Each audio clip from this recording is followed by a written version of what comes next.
For December 23rd, 2020, let's talk about Tibet in China and the US. What are they doing in regards to Tibet? We've seen the US get involved in Xinjiang in Western China. We watched them fund and back the riots, the violent riots in Hong Kong. We see the trade war. We see the US sending warships into the South China Sea. What about Tibet? Tibet is actually territory inside of China.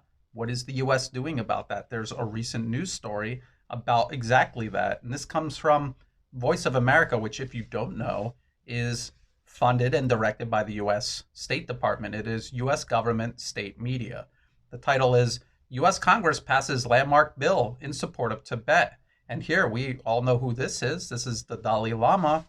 And people think that he's this peaceful spiritual leader. And I'm about to show you, and this is admitted by the US government itself, that that is a facade, a carefully crafted facade, but a facade nonetheless. Now let's read this. The US Congress on Monday passed a bill that is expected to upgrade US support for Tibetans in key areas, including sanctioning Chinese officials if they try to appoint the next Dalai Lama. The Dalai Lama would be the spiritual leader of the people in Tibet. And of course, this man here does not live in Tibet. He is in exile along with the fake government that the US supports. None of these people are actually in Tibet. So China, they want to play a role in appointing the next Dalai Lama in territory that is within China. This would be like China passing laws to help determine who the next governor of Texas should be.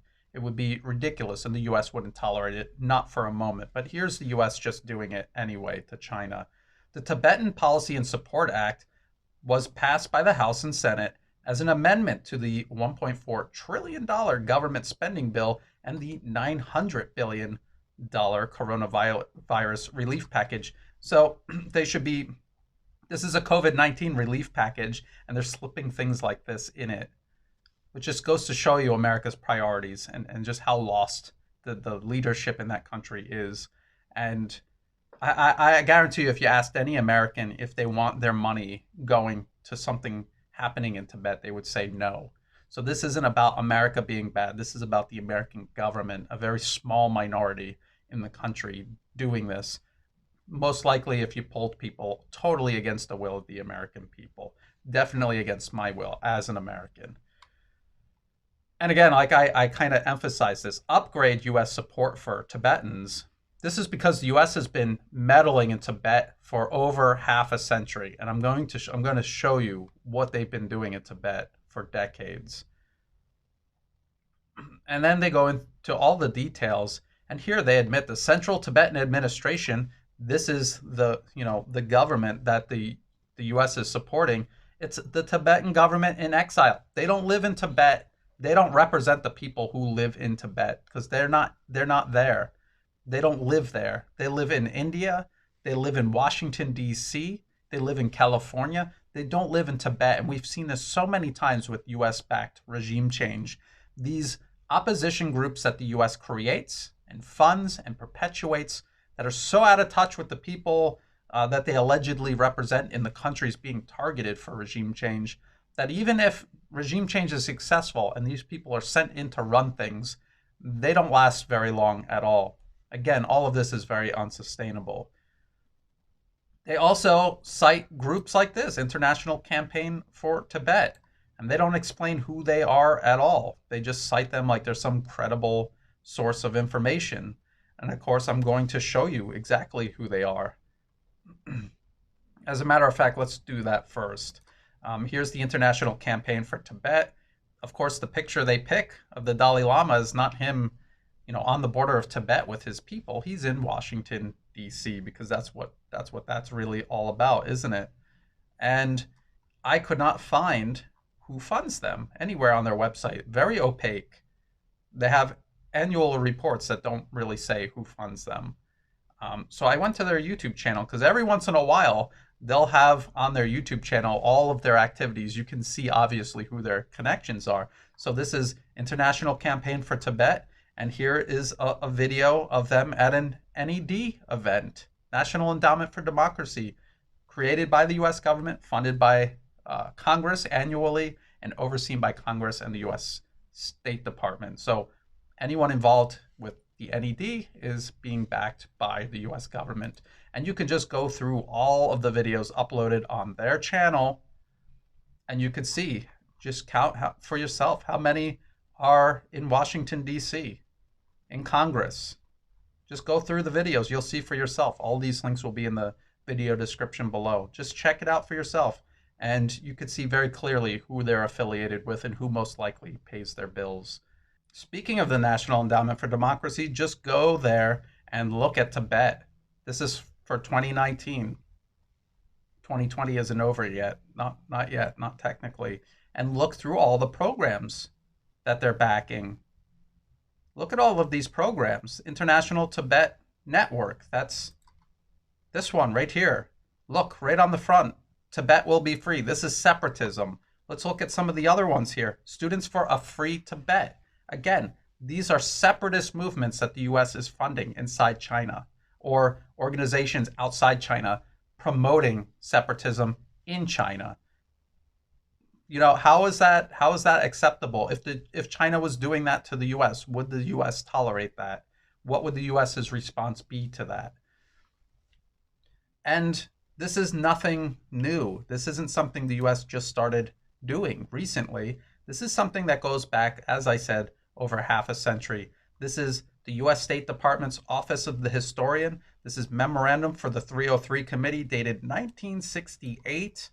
The CIA Tibetan program, parts of it which were initiated in 1956. The program consists of political action, propaganda, paramilitary, and intelligence operations. Okay? And again, this all started in the 50s. They talk about the nucleus of new young leaders. Again, this is back in the 60s, this document. And do we have, yeah, right here, leadership training. So it's something they were doing in the 60s. It's something they're still doing this year, right now, 2020, all of these years later. And there's one more thing I want to show you. We already saw them admit paramilitary, and they're talking about things that still need to be done, like the resupply of arms and ammunition for separatist forces. So this, peaceful, spiritual leader, the Dalai Lama, this is what he was doing back then. And people don't realize this, but he has been, the Dalai Lama since 1940. So when they talk about, deals that they made with the Dalai Lama in 1951 and 1956 in this document from the US State Department's official website, they're talking about this same man, this man right here. This is who they're talking about, him. And so this has been going on for a long time. China's hold over Tibet has been stronger than ever, and the US is very unlikely to get anything going with this, but it's just so outrageous. It's outrageous. It flies in the face of international law. It is disgraceful that the US government is doing this at a time when Americans need all the help that they can get, and resources are being diverted to building empire overseas, meddling in China's internal affairs, trying to peel territory away from China at a time when Americans need all the resources they can get directed inward to rebuilding their own country. And so I just thought I would point this out. There's a lot of misconceptions about who the Dalai Lama is and what he represents. And look, if he says something inspirational, give credit where credit is due. He says something inspirational and you want to take it to heart, that's fine. But I'm showing you the facts of who this man really is and what he did in history and what he is still doing. And you have to ask yourself if him, being in Washington, D.C., and rubbing elbows with people who have destroyed countries like Iraq, Libya, Syria, Afghanistan, Yemen, if him rubbing elbows with those same people and taking part in the same sort of activities that destroyed all of those other countries, is he really a good leader for the people of Tibet? If he's working with people who have everywhere else they've gone, they've mass murdered people, destroyed countries, shredded civilizations, is Tibet going to be the first place where his American friends don't do that? And I think the obvious answer is no. So that kind of reflects on what kind of person this Dalai Lama really is versus the image that propaganda right here that the US government has been producing since the 1950s and 1960s. The image that they've created around the Dalai Lama. I think people should keep that in mind. Anyway, this might have been a long one. I'm sorry. There's just so much information here about Tibet. And this is just one place of many the US is attacking China over.